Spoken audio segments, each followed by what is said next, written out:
Welcome to 10 days 10 topic to become a design engineer. Day 2. Last time வந்து பார்த்திங்க அப்படின்னா ஒரு 25,000 லிட்டர் கெப்பாசிட்டி பிடிக்கிறதுக்கு ஒரு டேங்க் வேணும்னு கேட்டிருந்தோம். அதுக்கு எவ்வளோ வால்யூம்னா 25 மீட்டர் கியூப் நம்மளுக்கு வேணும்னு. இப்போ நம்ம என்ன பண்ணணும் அப்படின்னா இந்த 25 மீட்டர் கியூப் வேணும் அப்படின்னா என்ன டயாமீட்டர் வேணும், என்ன லென்த் வேணும் அப்படிங்கிறத நம்ம ஃபைண்ட் அவுட் பண்ணணும். இதை எதை பேஸ் பண்ணி ஃபைண்ட் அவுட் பண்ணணும்னா ஏதோ ஒன்றை கன்ஸ்ட்ரைன் பண்ணணும். ஒன்று அந்த சிலிண்டரோட லென்த்தோ அல்லது சிலிண்டரோட டயாமீட்டரோ. இது எந்த இடத்துல நம்ம வைக்க போகிறோமோ அதை வச்சு தான் எதை நம்ம கன்ஸ்ட்ரைன் பண்ணி வைக்க போகிறோம் அப்படிங்கிறது நம்மளுக்கு தெரியும். ஸோ இப்போ உதாரணத்துக்கு எனக்கு வந்து டயாமீட்டரை வந்து பார்த்திங்கன்னா ஒரு 2 மீட்டர் நம்ம வச்சுக்குவோம்.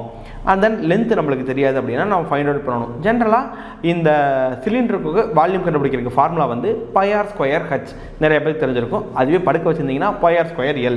அப்போது பை வேல்யூ உங்களுக்கு தெரியும். ரேடியஸுங்கிறது நம்ம 2 மீட்டர் டயாமீட்டர் வச்சோம், அதனால் 1 மீட்டர் தான். அண்ட் தென் ஹச் என்னங்கிறது உங்களுக்கு ஈஸியாக ஈக்குவேஷன் போட்டிங்கன்னா வந்துடும். πr²h = 25 அப்படின்னு போட்டிங்கன்னா உங்களுக்கு ஹச் கிடச்சிரும்.